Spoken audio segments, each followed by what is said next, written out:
Hello. So today on Barry's Economics, I am going to show you a psychological move that is used on you to keep you silent. And it's so subtle and it's so effective. It's about economics, but it's also about psychology.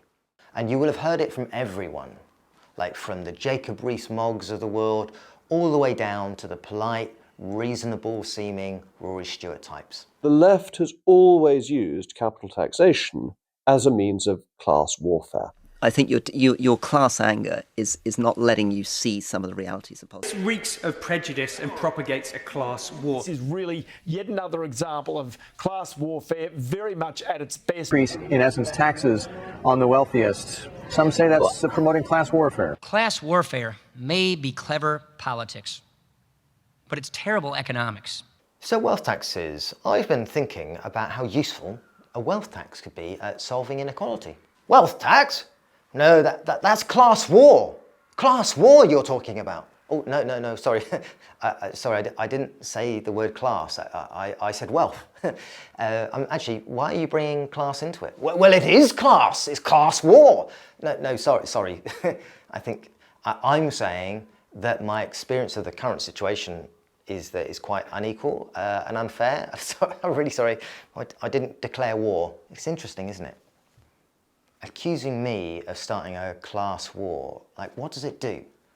Well, it frames my experience as an emotion. It frames my experience as an attack on them. So by default, they get to frame themselves as a keeper of the peace, of order, stability, calm.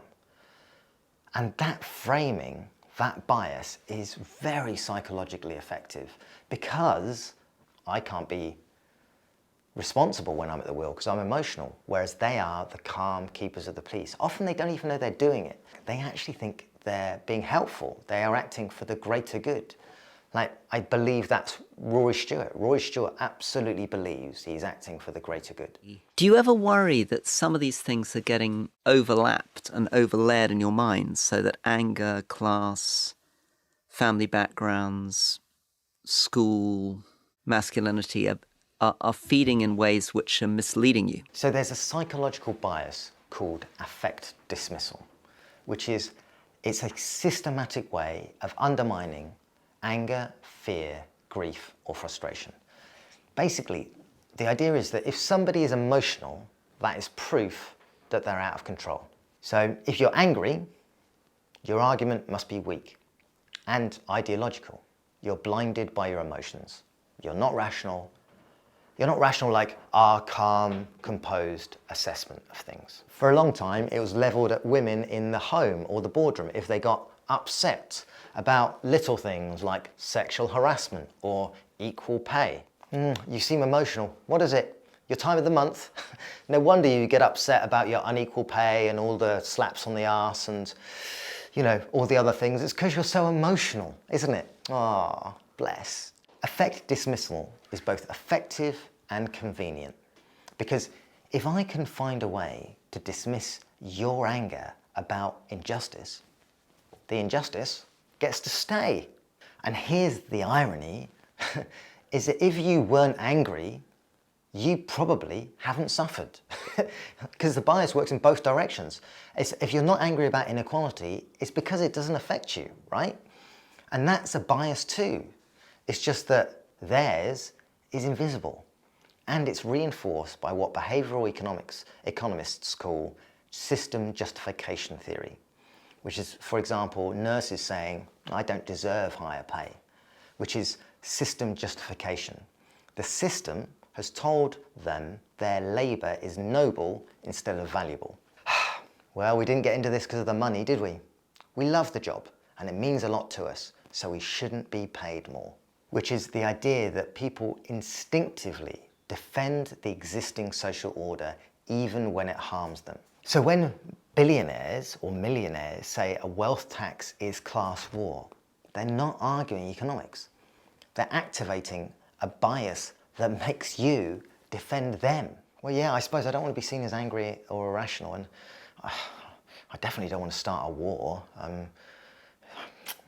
Yeah, I suppose I can't be trusted to see what's real. I mean, I thought I was just talking about inequality, but it feels like they seem to know what they're doing, and they seem very calm about it, and I seem a bit emotional. So, yeah, I can't be trusted. I'm a bit unstable. I should probably be quiet. Do you ever worry that some of these things are getting overlapped and overlaid in your mind, so that anger, class, family backgrounds, school, masculinity are feeding in ways which are misleading you? It's brilliant, isn't it? I mean, evil, obviously, but brilliant. But here's the thing that doesn't get said. Isn't anger often reasonable? For example, like, if somebody's being abused and they get angry about it, is that irrational? Like, what if anger is often a compass? It's your body's way of telling you that something is wrong. Like, if you saw your parents struggling all their life, friends skipping meals to make sure their kids eat, people working 2 jobs and still not making rent in a country that has more than enough to meet everyone's basic needs, why would you not be angry? Some people's definition of struggle is literally, my 2 million house is expensive to heat. So if you suddenly say to them, they've got to pay an extra tax, even at 1% over the value of £2 million, you will find that there are individuals who are very badly affected by this. Whereas other people's definition is, I can't afford to feed my kids in my cheap rented accommodation where 3 of us share 1 room and I work 2 jobs. Those aren't the same country. Those are 2 different planets sharing 1 island. And anger in that situation isn't a flaw. It's evidence that you are awake. It is feedback, emotion based on logical, rational observation. But why would you be angry? Since 1980, 57% of cabinet ministers were privately educated. Only 27% went to comprehensives. Eton alone has produced 20 prime ministers. Even in the media class, 43% of top editors and journalists went to private school. And billionaires? About 70% start life as children of millionaires. And ironically, those facts are why the class war accusation lands. Because the people accusing you of starting a class war have already won theirs. Like when they say talking about wealth tax is class anger, they mean please don't point out the system was built by people like me, for people like me, to be able to ignore people like you. It's that great quote by Gerald Grosvenor, the 6th Duke of Westminster, when he's asked, what advice would you give young entrepreneurs hoping to become wealthy? And he said, make sure to have an ancestor that was very, very good friends with William the Conqueror. That's right. Make sure you've got an ancestor who was very good friends with William the Conqueror. All right, I'll do that then. I'll make sure that my great-great-great-great-great-great-great-grandfather was friends with William the Conqueror. And that's what we're dealing with. We're dealing with generations and generations of inherited wealth that does not get disrupted, so that the people with power, control, and money stay in those positions. Because the elites love saying, be calm, don't be angry. Because if you do get angry, they can dismiss you, and if you don't get angry, you won't fight back. So just to be clear, when you f me over, that's not war, that's just the way things are. Okay, which is why it's so important to point out inequality. You know, our kids will be rich, their kids will be poor. And I just think we should be honest with them. Capitalism's finished. We won. Well done, Stephen. Well done, Daniel. Well done, Gary.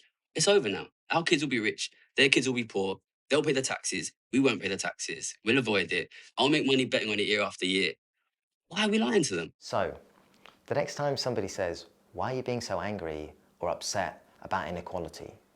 Are you trying to start some kind of class war? The correct response should be, hang on, why aren't you being upset and angry about inequality? Because we've got so many people with so little. It's not class war, but asking me to not be angry kind of feels like class suppression. But In reality, I actually find this kind of hopeful, because the fact that system justification bias exists, that affect dismissal exists, the fact that you accuse me of wanting to start a war when I don't want to is all really hopeful. Because look at the sheer number of psychological, linguistic, cultural, bureaucratic and media defences that have to be rolled out just to stop us asking for basic fairness. Look at the size of that dam. You don't build defences that big unless you're scared of the water. You don't build walls that thick unless you're afraid of what happens when people stop agreeing with you. They keep saying we're emotional, but calm, secure people don't scream class war when somebody suggests a wealth tax. Calm people don't project their panic onto you and call it rationality. Strip away the performance, and actually, the ones who start to look emotional are them.